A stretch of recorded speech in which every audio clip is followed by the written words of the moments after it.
Trump tariffs, Chicago's immigration crackdown, RFK Jr. under Senate fire, Epstein survivors demanding justice, the Federal Reserve on rates, stock market turbulence, and the rise of factory automation.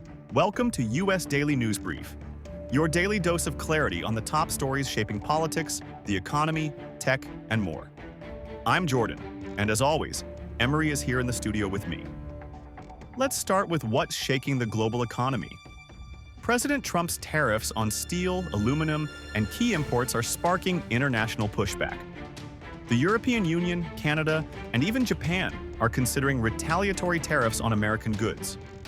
The White House insists this is about protecting American workers, but economists warn we may be headed toward a global trade war that could raise prices for consumers right here at home. And Jordan, what makes this story explosive is the timing. Inflation is already squeezing household budgets, and new tariffs could mean even higher costs on everything from cars to electronics. That's why businesses, from automakers in Detroit to farmers in the Midwest, are warning that these policies might backfire domestically. Back to you, Jordan. What's going on in Chicago? Shifting to Chicago, DHS just confirmed that a massive ICE facility in the suburbs will serve as the central hub for expanded immigration enforcement operations. This comes as Trump doubles down on deploying federal resources in so-called sanctuary cities. Critics call it an intimidation campaign. Supporters argue it's about restoring law and order. Exactly. And the local response is fierce.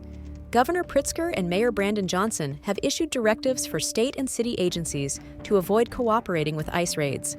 Immigrant rights groups are mobilizing, preparing residents with legal resources and community alerts. Jordan, what's striking here is the scale. Officials say this could become one of the largest enforcement operations in years. Now to Washington, where Robert F. Kennedy Jr. faced heated questioning in the Senate during the hearing over his long history of vaccine skepticism.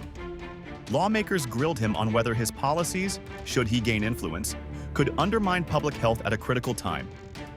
Right, Jordan. Public health experts are warning that RFK Jr.'s positions could erode trust in vaccines, which are central not only to COVID recovery, but to preventing outbreaks of measles, polio, and other diseases. His defenders say he's raising important questions about government transparency, but his critics call it reckless. Jordan, what's the update on the Epstein files? Glad you asked, Emery.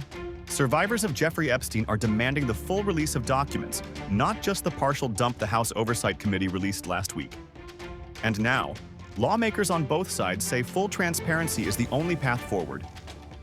Definitely. Survivors are calling Capitol press conference explosive, saying key details remain hidden: names, connections, and accountability. Jordan, this is more than just about the past. It's about whether powerful people are still being shielded. And with both Democrats and Republicans pressing, pressure on the Justice Department is growing fast. Let's move to the economy. All eyes are on the Federal Reserve as officials weigh whether to hold steady or hike interest rates again.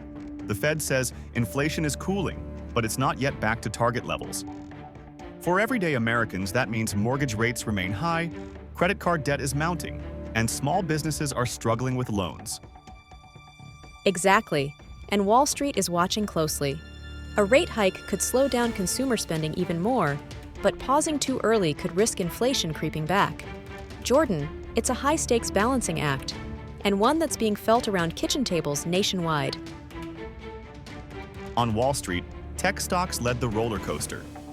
Alphabet shares jumped after strong ad revenue, while Nvidia stumbled as investors questioned whether AI growth can keep pace with sky-high expectations. The volatility rippled across indexes, reminding investors that the tech sector can swing markets in a single trading day. Right, and the stakes are massive. Everyday Americans with retirement accounts, 401ks, or pensions feel this volatility directly. And Jordan, with AI fueling optimism, but also uncertainty, this story is about more than stock tickers. It's about the future of work, investment, and innovation. Finally, Emery, let's talk about the future of work. Across the Midwest, factories are rapidly automating, replacing workers with robotics and AI systems. Industry leaders say this boosts efficiency and helps the U.S. compete globally. But union leaders warn it's putting livelihoods at risk, particularly in smaller towns. Absolutely, and this isn't theoretical. We've already seen layoffs in auto manufacturing hubs and food processing plants. For workers, retraining programs exist, but many feel left behind. Jordan, the big question is, can the economy adapt quickly enough to prevent an even bigger jobs crisis? Well, Emery, that's the kind of question keeping every economist up at night. And that wraps today's U.S. Daily News Brief. 7 stories that cut through the noise and show you where politics, the economy, and technology are really heading. Don't forget to like this video, share, and subscribe. Drop a comment and tell us which story hit hardest for you. We'll be back tomorrow with the headlines that matter most. Thank you and good night.